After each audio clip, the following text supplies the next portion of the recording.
Welcome to another edition of Tech Bites with Ron Under. This time, we're going to talk about something a little bit different than what you may have thought about. Well, this time we're going to be talking about something that I think you're going to be very interested in, and that's the Govee thermometer slash humidity, or there's a fancier term, but we'll just call it humidity monitor. And this is from the folks at Govee. The box you see here is very close to the size of the device, and there it is. They didn't waste anything on packaging.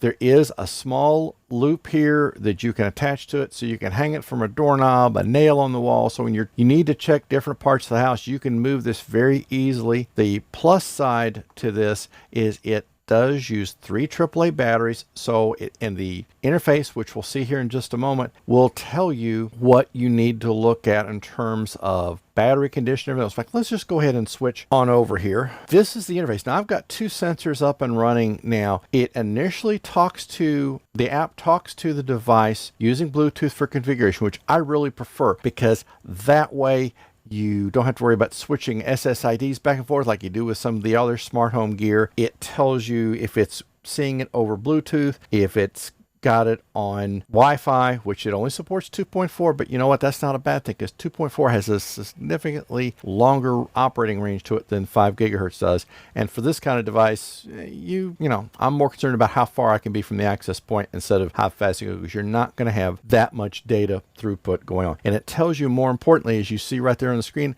gives you a battery status for each of the devices. Now, if you want to know a little bit more what's going on, I'll go down here to this one that's monitoring some equipment I've got in the house. It will tell you over time, and you can switch between Celsius and Fahrenheit. Now you can see by the hour, day, week. So this is a very versatile device. And so especially if you have a family member, whether it be human or four-legged, that is sensitive to certain temperature ranges, or depending on the little buddy, if they need to have a certain type of humidity, because if it's too dry, then their skin itches. This is an excellent device because it will tell you reasonably close, considering it's not laboratory grade, what your environment is, and gives you some advanced warning, not advanced warning, it gives you an idea as to if you need to have the humidifier or dehumidifier looked into to get things up and running. So this is something very handy. You should think about getting one of these today, or maybe more than one, for use in your smart home. And it even can be handy when you're traveling.